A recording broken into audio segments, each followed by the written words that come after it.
Hi, my name's Andrew and I'm an architect. So what I want to talk to you about today is really what we do as architects. So our job is to design mainly buildings. So it could be housing, could be offices, theatres, cinemas. But we also get involved in the spaces around buildings, so the streets and the larger scale plans around buildings, and also pieces of infrastructure like bridges and big engineering projects. So the way it works, what we do is we talk to a client. So somebody comes to us and they say, I want a building, I want a new house, or I want a new office building. So the first thing we do is we sit down with them, we discuss what they want, and then we draw up a list of really what they need. And that is what we call the brief, the client brief. We then develop that into sketches with ideas. We have ideas, we sketch them out, we discuss it with the client, and then we draw drawings from that, giving a more detailed design. And then we ask for permission from the local government to get permission for that building. We then develop the drawings into technical drawings where we do it in more detail, and we show what it's going to be made of. Will it be wood, metal? And we use those drawings to make sure that the building will be safe. And then we go to builders and we get prices from builders for what it will cost. And then we choose a builder for the client. And then the builder will build our building and we oversee that. We keep an eye on them during the building process. And then hopefully we get a beautiful building for our client, for them to live in or to use for work or whatever it may be. We recently looked at the streets around Shaftesbury Park and seeing how we could improve them. So you probably all recognise this is Ashbury Road.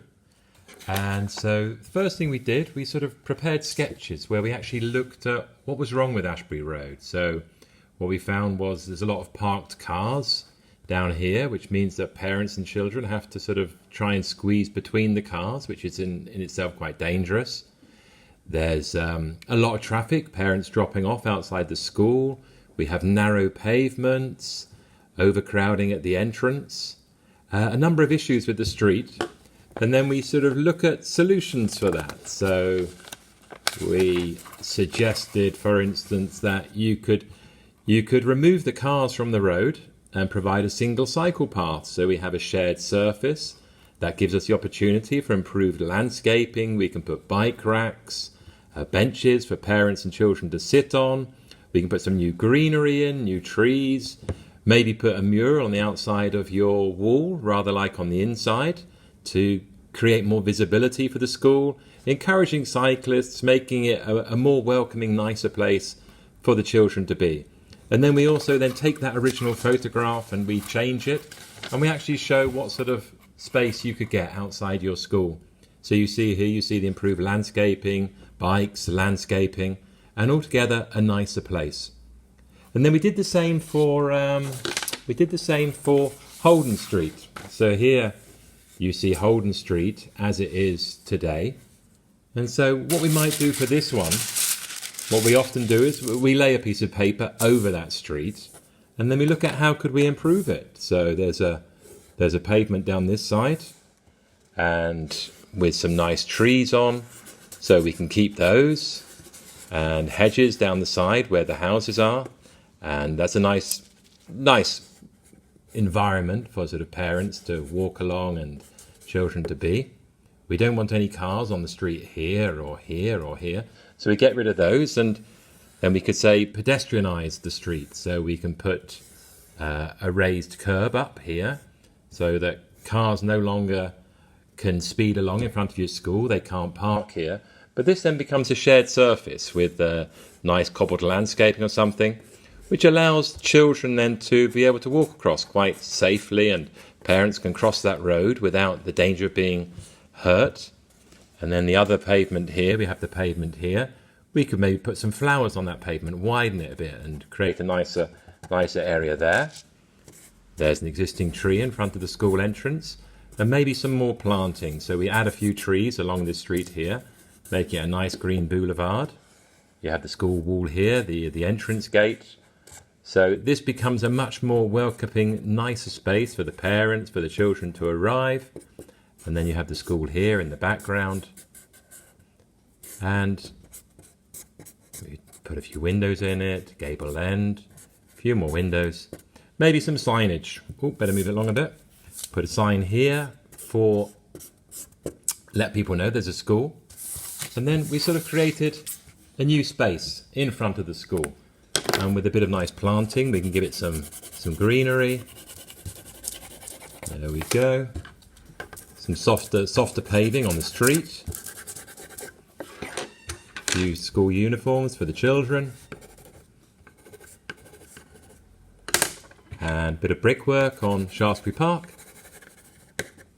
And there you have a nice pedestrianised environment outside the school. And those are the sorts of initial sketches we might do. That's a very quick one, but that's the way we think. We look at what's there, we look at how we can improve, and then we try to envision that and present that idea and convince other people of the benefits.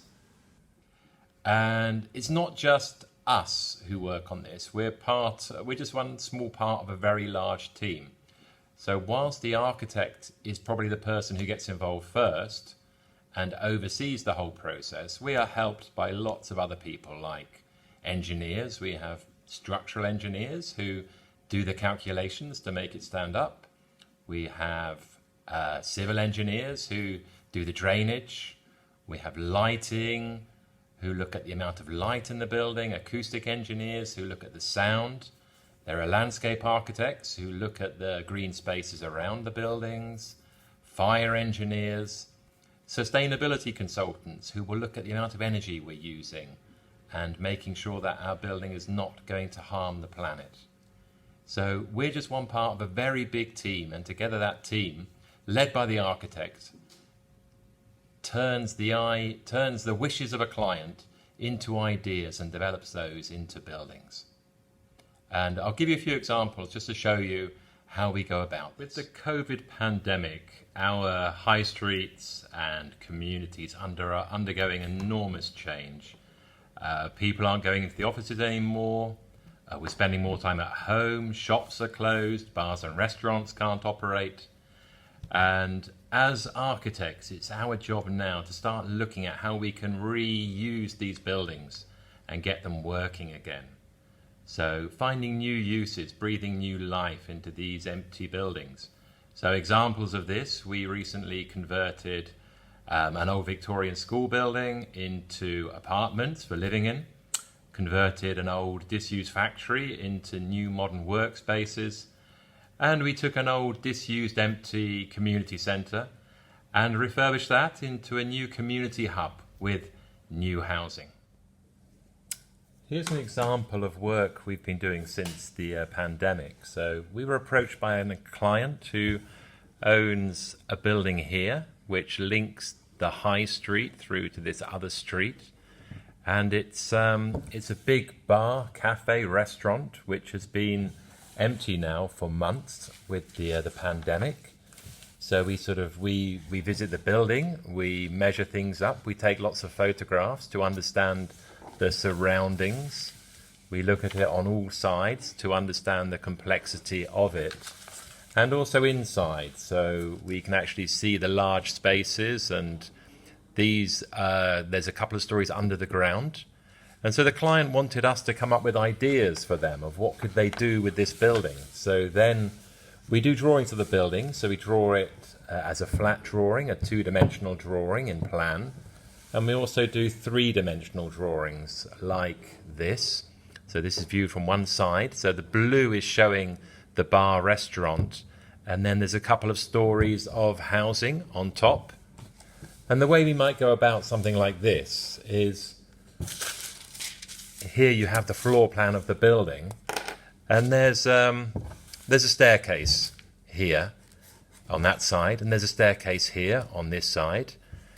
But it's a very large, deep floor plan with windows. You have windows along here and here, and you have windows here, but all of this area here has no light. So what we proposed for this was actually taking out this part of the building here in the middle, So we knock a large hole down through the building, but that allows daylight to come into this part of the building and that part. And then we could use this staircase here, for instance, to create a new apartment here at the front, with a living room here looking onto the street, and bedrooms with a corridor, and bedrooms to the rear, so bedrooms onto this light well.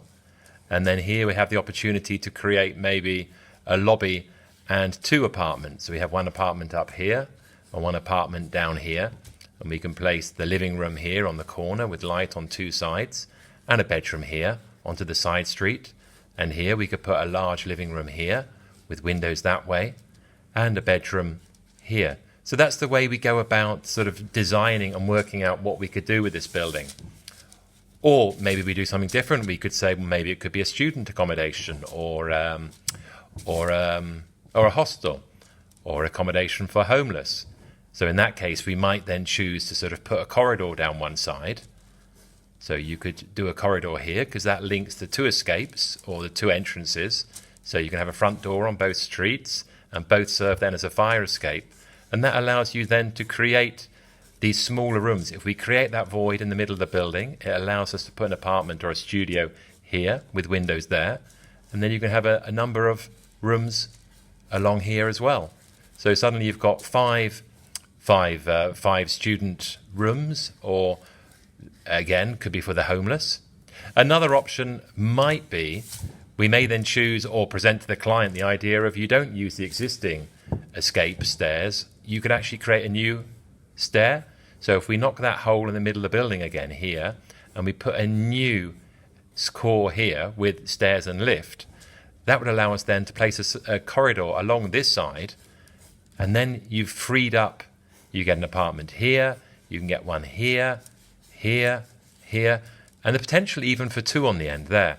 So this is the way we go about designing it. It's about bringing light into the building, respecting the existing structure, and bringing together all those different components to offer clients new opportunities for reusing their buildings. I hope this was useful in giving you an introduction into what we do as architects. It's a fascinating profession. We work with a large number of other people, and we have to know a little bit about everything that everyone around us does. And we're like the conductor of an orchestra, at the center of it, orchestrating all those little pieces. There's no one person does everything. We all do it together in collaboration.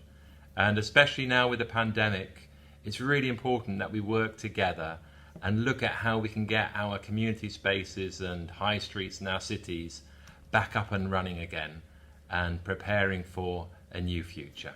Thank you.